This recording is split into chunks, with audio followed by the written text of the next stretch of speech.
अस्सलाम वालेकुम एवरीवन। आज मैं आपको लो प्राइस हाउसेस एंड प्लॉट्स दिखाऊंगा, जिसमें आप ये पहले घर का विज़िट कर रहे हैं जो कि हरबसपुरा पीर नसीर कॉलोनी में है।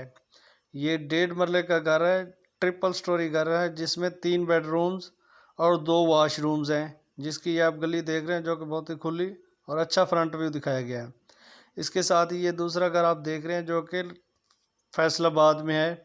बहुत ही खूबसूरत और अच्छा फ्रंट व्यू है इसका। ये डबल स्टोरी घर है, ये 2 मरले का घर है और इसकी आप गली देख रहे हैं जो कि बहुत ही खूबसूरत और खुली गली है। आप अपनी गाड़ी इजीली पार्क कर सकते हैं। इसके साथ ही अगर इन घरों की डिमांड की बात की जाए तो जो पहला घर है उस घर की डिमांड 22 लाख रुपए है, जो कि लाहौर में है। और ये अब फैसलाबाद वाले घर का विज़िट कर रहे हैं, जिसमें ये टीवी लॉन्च है जो कि बहुत ही खूबसूरत और अच्छा टीवी लॉन्च है। इसके साथ बेडरूम है जो कि फर्श पे फुल टाइल लगाई गई और दीवार पे वॉलपेपर लगाया गया और उसके साथ अटैच बाथरूम भी दिया गया है।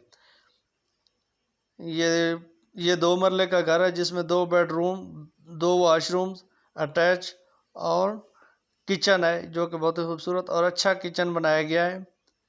इस घर की डिमांड की बात की जाए तो ये 32 लाख रुपए इस घर की डिमांड है। ये लाहौर स्मार्ट सिटी में प्लाट्स हैं, जिसमें पहला प्लाट से 1,80,000 रुपये 1 मरले की कीमत है। बहुत शुक्रिया, अपना बहुत सारा ख्याल रखिएगा। अल्लाह हाफिज़।